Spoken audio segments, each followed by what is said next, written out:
your girl Bella Kitty, or you can call me Kitty. Welcome back to my channel. Today I want to talk to you about finding the wrong house. Okay. Finding the wrong house. Let's talk about finding the wrong house. And you're like, why are we talking about finding the wrong house? Because it happens.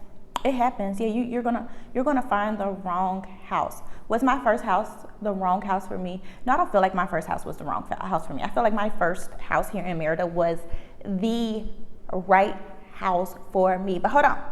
If you are new here, welcome to my channel. If you're a seasoned vet on my channel, thank you for watching. If you're new here, thank you for watching. Please like, comment, subscribe, and share. I really appreciate it. That the channel is growing so rapidly. That makes me so happy. I enjoy making these videos, and I am glad that the content I am giving you is useful. But let's get back to it. Do I think my first house here in Merida was the wrong house for me? No, I think it was a perfect house for me. I think it fit everything that I needed. I think it was in the best location. I think I got a really good deal. Was it perfect? No, it was not. There was problems. There were things I didn't necessarily like about it. It did not meet my overall aesthetic vibe. It was a little noisy. It was too big. My first house was too big. It was 4 bedrooms, 3.5 baths, and I had a casita. So it was just too much for me and my family, right? It was a great price and everything in between, right? Just really made sense for me at the time. Do I feel like I'm in a perfect house now? I do. Only thing I don't like about this house is that I don't have a double basin sink or a dishwasher. Foolishness. I'll be okay. I'll survive. So overall, I am very happy in the house that I am in now. So why are we talking about the wrong house? The wrong house can make or break you, right? So here are a few of the things I will say for people that are moving, because I know there's so much anxiety around finding a place to live, especially with the language barrier, and that house hunting is so different here in Merida opposed to other parts of the world, even other parts of Mexico, okay? So the one thing that I will say is being realistic in your expectations. One of the big things I hear people say as a reason why they are afraid to move further outside the Periferico or live in, say, Cholul or Concal, Tamazon Norte, Las Americas, Cauquel, just certain areas, is because they feel like, oh, you know, it's so far out and I'm gonna need a car because I'm gonna go places. I am an ambivert, which is an introvert and an extrovert, okay? I love being at home. My home is so cozy to me because I love being at home. Do I like to go out? I do. I love to go out. I love to do things. I love to meet new people. I love to hang out with my old people. I love to just do different things. But I spend a lot of my time at home working on the things I like to work on. And that is great for me, right? So I identify that when I first moved here, I needed to be somewhere where everything was walking distance. I am a walker though, okay? I am a walker. In the States, when we lived in Los Angeles, we walked and we also rode a bike. I rode a bike with a little seat on the back. And yeah, I had 2 cars, but still, I like to be more pedestrian, to move around. So it was great for me because we would walk places and we would, you know, go to do things. A lot of people moving here have never walked to, you know, the end of their suburban neighborhood. They don't go on afternoon walks at home. They don't walk to the store and it could be just down the street, you know. And I know it's a very American mindset that people in America don't walk. Like, people get in their car just to go around the corner. That's okay. That's cool. So when moving to Merida, really think about it. Do I really need to live somewhere where everything is on the corner? Do I really need to do that? Because you're going to spend more money to live somewhere where everything is on the corner, right? You're also going to spend more money because you're going to realize I live in a higher rent area, but I still order everything to be delivered to me. So once you get here, you realize, oh, I can have everything delivered. When I say everything, I mean everything. Home Depot, Petco, the skincare, makeup, you know, you can do Rappi Favor and they will go pick up things for you. And once you realize that, then you realize, oh shoot, I've been here 3 weeks and I've never left my house because everything can be delivered to you here. And I think it's different because also the price is different, and the service is a lot, it's more accessible here, you know. And so a lot of people, once they realize that, then they're in an area where they're paying higher rent, but they're never leaving their house, and they spent their money on that for what reason, okay? Another thing, everybody wants a pool in the back. Are you gonna get in that pool? Are you gonna get in the pool? Think about it. Are you going to get in that pool? How many swimsuits do you own right now? How many times have you may live in a subdivision, you pay HOA, or you live in an apartment complex, and you have a pool? How many times do you and your kids go to the pool? Okay, think about it. How many times did you go somewhere and when you're booking your hotel on vacation, one of the requirements was a pool? Think about it. How often do you go outside? Are you the type of person to be like, oh, it's a nice day outside only because you looked outside? Or did you actually physically go and sit outside? How important is that to you? Yes, I get it that it does get hotter here, but I find that most people, when it gets hotter here, they retreat further into the air conditioning opposed to going outside to the pool, right? Also think about, how do you feel about maintenance of things, all right? I'm not a maintenance kind of girl, right? Shout out to my pool guy. I appreciate that he comes and he keeps the schedule. He keeps things on point and all that other stuff, because I don't like to maintain outdoor things. That's when I moved, I got all concrete, because, you know, keeping up with grass and shrubbery, that's not my type of thing. Now plants, yeah. I'm into the plants. I can take care of the plants, but grass maintenance and chopping the shrub hedge thing, that required me to have a someone lawn service, and it was so inconsistent here, it became work for me, right? And I'm like, I don't need no extra work. So certain things like that, think about that, right? When it comes down to a pool, do you need a house with a pool? Realistically, you know, are your kids really gonna swim in that pool? Are you gonna fill up the pool? Are you going to maintain and clean the pool? Yeah, it's gonna be 150 to 200 pesos a week. You know, you'll spend the 400 pesos every 6 months getting a deep clean. You know, yeah, it's a small fee, but are you really going to maintain it? Are you really going to feel comfortable with having a pool right outside your back door in your kids? Are your kids the type of kids that you feel comfortable with having a pool in your house so that they could walk out? Are you interested in, you know, pool safety, teaching your kids to swim and, you know, being responsible around the pool? Like, what does all that look like? You know, when you're looking for a house, because having a pool may increase your costs. It is going to be a more expensive house. It's going to cost more to have a house with a pool opposed to having a house with a backyard. Back to the backyard. Do you want a full grass yard? You know, people are like, oh, I need my kids to go outside and play. Do your kids go outside and play right now? Think about it. How many times did your kids go outside at home with a grass yard and go out there and run and turn cartwheels?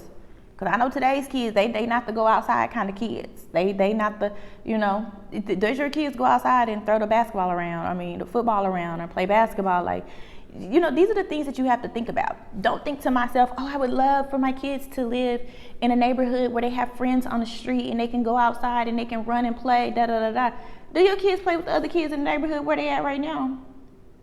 Or do your kids sit in their room and be on their Nintendo Switch connected with their friends at another house on their Nintendo Switch? Do your kids actually go outside and skateboard? If they do go outside and skateboard, how often do they go outside and skateboard or roller skate? Do you need to be somewhere where the street is perfectly smooth, or do you need to be somewhere where, you have accessibility to going down the street to the neighborhood park or the Provider Park or whatever, to having, you know, an area for them to skate there? Because the street may not need to be perfectly smooth for them to skateboard if they only skateboard once a month, versus, you know, being able to just get in an Uber or hop in your car or whatever and go to an area, you know, where your kids can play or skate. So think about it.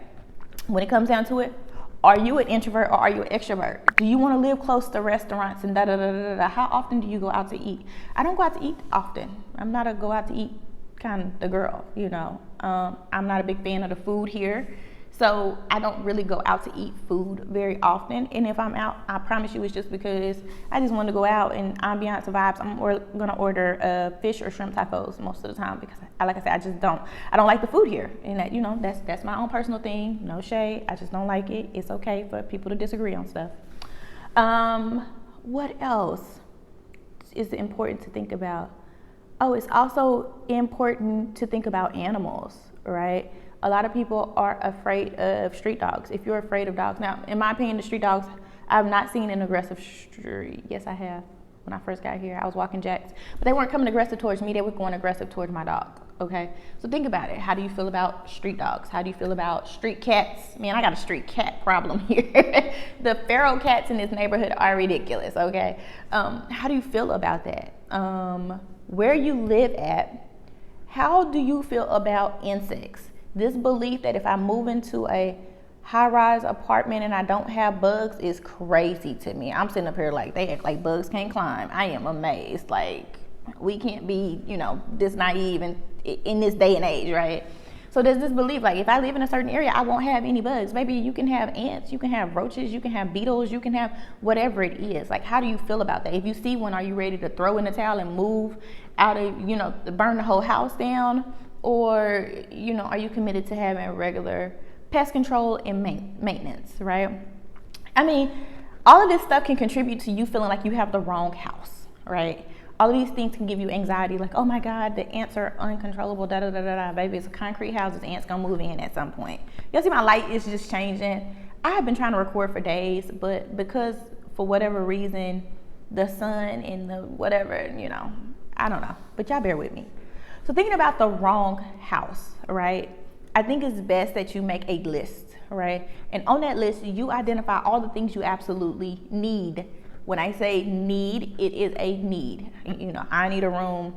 Between my kids, I need 2 rooms.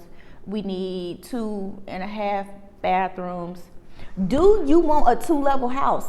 Or do you want a 1-level house? Man, listen, this is a conversation that needs to be had. Do you need a 2-level house, or do you need a 1-level house, or do you need your master bedroom on the first floor? Baby, listen, I think my next house, I want a single-level house. At the end of the day, climbing up the stairs, I am just mad about life because once I go up, I don't want to come down, right? I truly want a single-level house. That's the end game for me, right? It's a single-level house because me and the stairs, we're not friends. We don't get along. We don't hang out together, right? So think about that. Another thing, a service entrance. And a lot of people don't realize the importance of a service entrance, and I think a lot of us kind of take it for granted. A service entrance is a separate entrance outside of your house for service people, i.e. The pool guy or the guy who cleans the Tanakos, we use the ACs, things like that. So they're not dragging their equipment and buckets and bags and all that stuff through your front door to get to the back of your house or access the roof or anything like that. They're not coming through your house. They're actually going through a side part of your house. So a lot of the townhouses do not have service entrances. So in order for the pool guy to come clean your house, he may have to come through your kitchen, or in some cases come directly through your living room to get to, the pool area.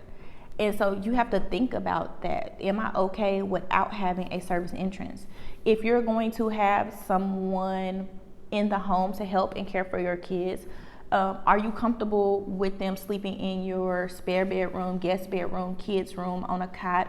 Or do you need to have separate service quarters, right? And if you have service quarters, like, what does that look like? What does the comfort for that person? If you're going to have, say, a stay-in nanny, like, will you ensure that that person has adequate living? I don't know the word about that because I know that can get a little touchy, so I'm not going to go too far into it. But where I stayed before, there was a spare bedroom for that. But where I live now, I only have 3 bedrooms. So when, my nanny stays for overnight with my daughter, she stays in the guest bedroom. And I'm okay with that. Some people are not okay with that. So these are certain things that you have to, certain things that you'll have to think about in going forward, okay? That you're gonna have to look at to ensure that you have the right house. Am I going to have a car or am I going to have Uber? What does my patience level look like, right? Am I okay? I live further out. Yesterday I got an Uber 6 minutes and like 8 minutes, I lived in Alta Brisa, and those were normal times. Other times it has taken me 19 minutes to get a car, 24 minutes. Around Christmas, it was crazy, you know. So yeah, it can be like that. Sunday afternoons are the worst. Trying to get an Uber to go anywhere on Sunday afternoons is insane, right? So thinking about that and thinking about the area that you live in, are you okay? Do you have the patience? Are you good at managing your time to account for the sway of Uber wait times? You can also schedule Uber. That's the one thing I do. If it's somewhere that I absolutely have to be at any particular time, I just go ahead and schedule the Uber for whatever time I need to be there. So if I need to be to the airport, I guess the airport is kind of the airport is the only place I need to be there somewhere at a specific time. I schedule an Uber. Other than that, I just I get there when I get there. So those are things that you need to think about, because you will feel like, oh, I picked the wrong place. I moved all the way out and I feel isolated. Pick an area, pick a house based on your absolute needs, not your wants, and not fantasy. Like, oh, I want my kids to live in an area where they can go outside and just run and play in the backyard. If your kids don't go outside and run and play in the backyard, don't waste your money. Your kids don't go outside, they don't swim, they're not outdoor kids, they don't like to be hot, you know, don't get a pool. You don't like to keep up and do all the maintenance and don't get a high maintenance location, or if you do, negotiate some of the maintenance things into your rental agreement with the landlord. You know, these are certain things that you need to think about and be realistic in planning where you live, because where your house may be the perfect house for someone else, you may feel like it's a horrible house. Okay, and here's my last tidbit that does not have to do with the wrong house. Your house may feel like the wrong house because you got the wrong landlord, right? Landlord vetting is something completely different. I have personally come to the belief that if my landlord lives in Mexico City, I don't want it. This is not based on my experience or interaction. My last landlord lived in the U.S. and I lived here. My current landlord lives in Puerto Morelos and I live here. Yeah, I get it. But for some reason, because of the boom in housing in Mexico City, and people have found success in real estate in Mexico City due to the boom of expats moving to Mexico City, they have now expanded out to Merida, right? So Merida is the new real estate grab of Mexico, right?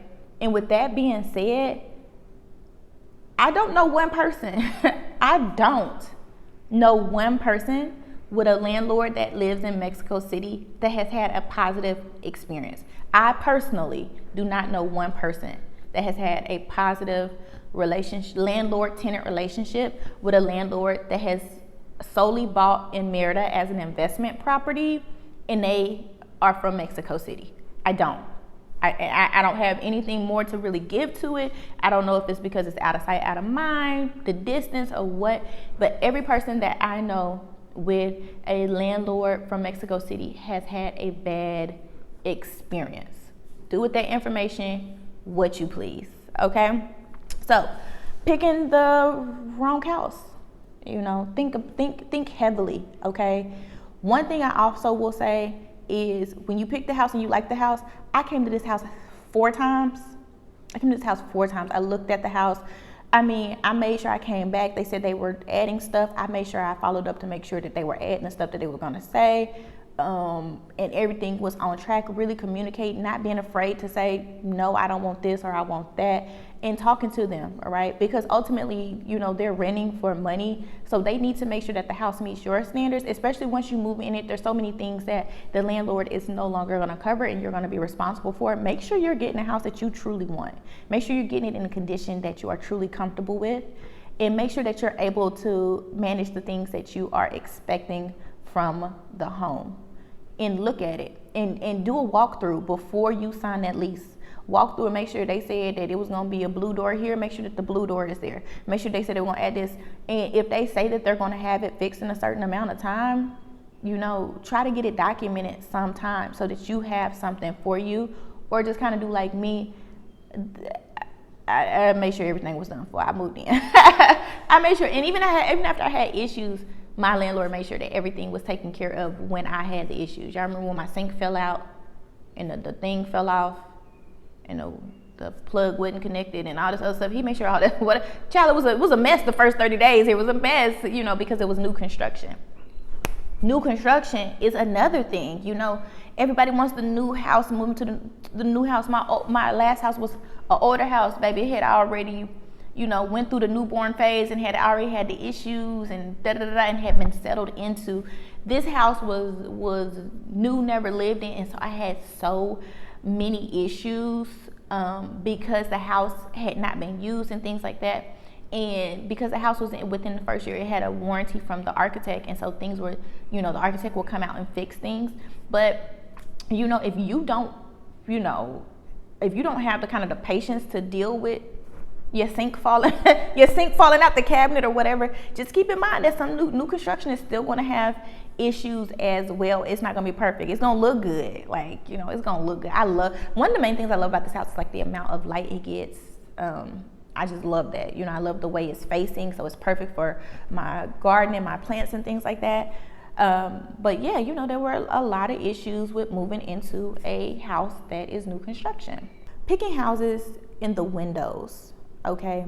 Making sure either you're comfortable with the windows opening or not opening, as well as if the windows open, are there screens on the window?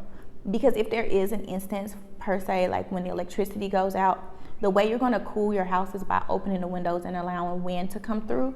If there are not screens on the windows and you open those windows, baby, you're going to let the wind come through, but you're also going to let the mosquitoes and everything else come through as well, right? So that's very important. There are times in the mornings, right now, where really we're just using the screens to cool the house because it's not necessarily turn air on. And with that in mind, if we didn't have screens on this row of windows, then we would just have everything from outside. And throughout the day, we hear bugs running into the glass. We even had a bird run into the glass the other day.